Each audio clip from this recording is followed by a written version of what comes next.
أعوذ بالله من الشيطان الرجيم بسم الله الرحمن الرحيم يا أيها الذين آمنوا استعينوا بالصبر والصلاة إن الله مع الصابرين. Hai orang-orang yang beriman, mintalah pertolongan kepada Allah Subhanahu wa Ta'ala dengan jalan sabar dan jalan salat. Dan sesungguhnya Allah Subhanahu wa Ta'ala itu bersama dengan orang-orang yang sabar.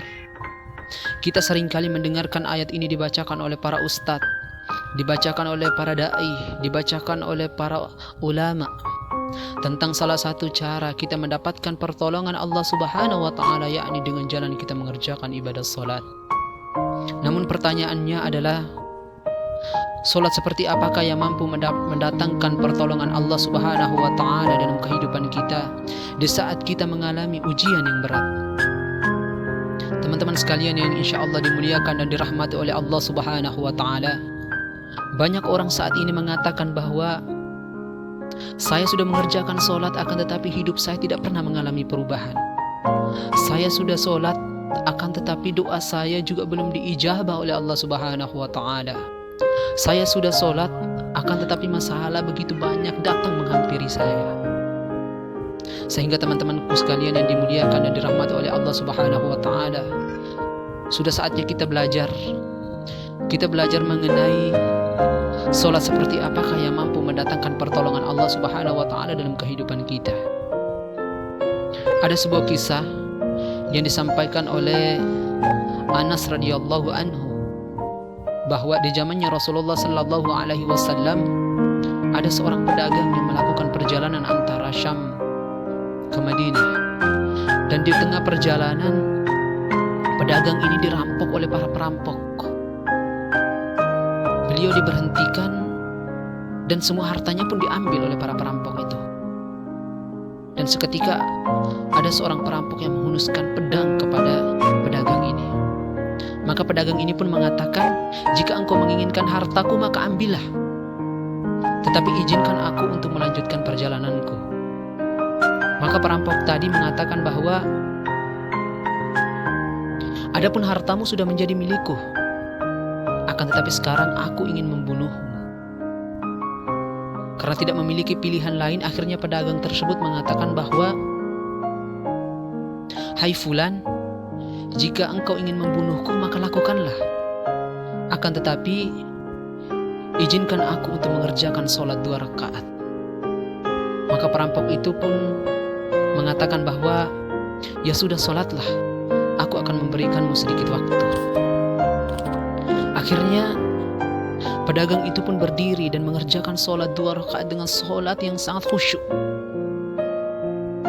Di dalam sholatnya, setelah membaca suratul Fatihah, beliau membaca sebuah ayat di dalam Al-Quran yang terdapat dalam Quran surah An-Naml ayat 62 yang berbunyi, Bismillahirrahmanirrahim.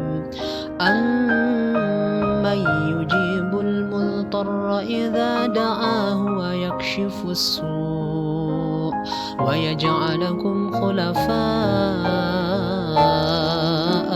ard a ilahum ma'allah qalilan ma tadhakkarun.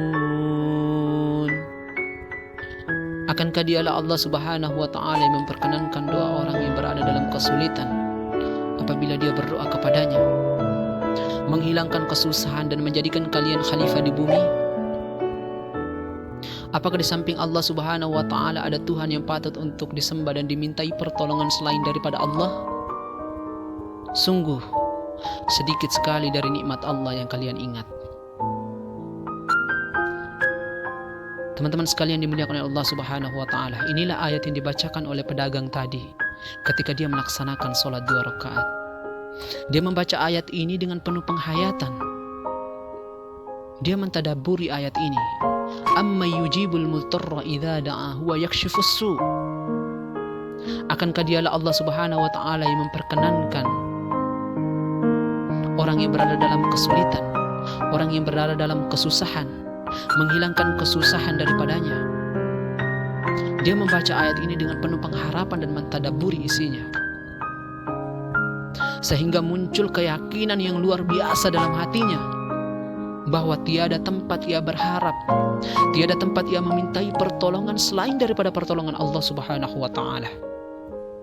Sehingga pedagang itu pun mengangkat kedua tangannya seraya berdoa kepada Allah Subhanahu wa ta'ala. Pedagang itu pun memuji akan kebesaran Allah Subhanahu wa ta'ala. Ya Allah, ya Rabbi, Tuhan yang maha pengasih, wahai Tuhan yang maha penyayang, wahai Tuhan yang memiliki arsy yang mulia, wahai Tuhan yang maha berkehendak atas apa yang diinginkannya. Aku mohon dengan cahayamu yang memenuhi sudut-sudut arsy-Mu. Aku mohon dengan kekuasaan-Mu atas semua makhluk-Mu, dan dengan rahmat-Mu atas segala sesuatu. Aku mohon ya Allah, Tuhan yang maha penolong, tolonglah aku. Pedagang ini pun berdoa kepada Allah Subhanahu wa ta'ala dengan penuh pengharapan kepada Allah Subhanahu wa ta'ala dan keyakinan yang luar biasa. Akhirnya setelah ia berdoa, tiba-tiba muncullah seorang laki-laki dengan pakaian berwarna hijau dan bercahaya. Laki-laki ini mengendarai seekor kuda berwarna abu, dan dia pun mengeluarkan pedang. Perampok itu pun mencoba untuk menyerang laki-laki ini, akan tetapi laki-laki ini menendang dengan kudanya sehingga membuat perampok itu pun terjatuh dan terhempas. Laki-laki itu pun membunuh perampok itu. Maka pedagang itu pun bertanya kepada laki-laki itu, "Siapakah engkau?" Laki-laki itu menjawab, "Ketahuilah hamba Allah, aku adalah malaikat dari langit ketiga. Ketika engkau berdoa kepada Allah Subhanahu wa ta'ala di kali pertama, kami para malaikat mendengar suara gemelintir dari pintu-pintu langit. Maka para malaikat pun bertanya, apakah yang sedang terjadi? Dan di doamu yang kedua, pintu-pintu langit terbuka sehingga nampak cahaya yang terang benderang. Dan di doamu yang ketiga, datanglah malaikat Jibril kepada kami seraya berseru, wahai para malaikat, siapakah yang mau untuk membunuh hamba Allah itu?" Akhirnya aku pun meminta izin kepada Allah Subhanahu wa ta'ala untuk melaksanakan tugas ini. Ketahuilah hamba Allah, jika ada seorang manusia yang ketika berada dalam kesulitan, ketika berada dalam penderitaan, kesusahan, kemudian dia membacakan ayat yang engkau bacakan tadi, maka insya Allah Allah akan mengangkat berbagai kesusahan daripada dirinya. Allah Subhanahu wa ta'ala akan mengangkat penderitaannya, dan Allah Subhanahu wa ta'ala akan menolong dirinya. Teman-teman sekalian yang insya Allah dimuliakan dan dirahmati oleh Allah Subhanahu wa ta'ala, inilah salah satu kisah dari keajaiban melaksanakan sholat, di mana ada seorang pedagang yang tadinya berada dalam kesusahan, akan tetapi Allah angkat kesusahan itu. Allah datangkan pertolongan untuk dirinya. Namun pertanyaannya adalah, apa kunci, apa rahasia dari sholat pedagang itu sehingga Allah Subhanahu wa ta'ala mengutus malaikat secara khusus untuk menolong dirinya? Salah satu rahasia ibadah sholat pedagang ini menurut para ulama adalah dia mengerjakan sholat dengan ihsan. Seperti pada bab ihsan, Nabi Shallallahu Alaihi Wasallam mengatakan, "Anta'budallaha ka'annaka tarahu, fa illam takun tarahu fa innahu yarak." Engkau beribadah kepada Allah Subhanahu wa ta'ala seolah-olah engkau melihat Allah. Dan jika engkau tidak melihat Allah, maka yakinlah Allah Subhanahu wa ta'ala melihatmu.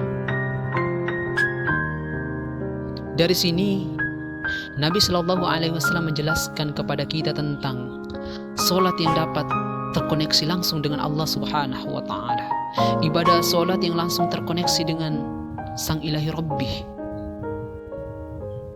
Terkoneksi antara yakin dan iman, sehingga seolah-olah kita bertemu langsung dengan Allah Subhanahu wa ta'ala. Dan apabila kita berada dalam kondisi seperti ini, apapun permintaan kita, insya Allah Allah akan mendatangkan pertolongan untuk diri kita. Semakin kita sering mengerjakan ibadah sholat dengan ihsan, maka insya Allah kita akan mendapati keajaiban dalam diri kita. Barakallahu fikum, wabillahi taufiq wal hidayah. Assalamualaikum warahmatullahi wabarakatuh.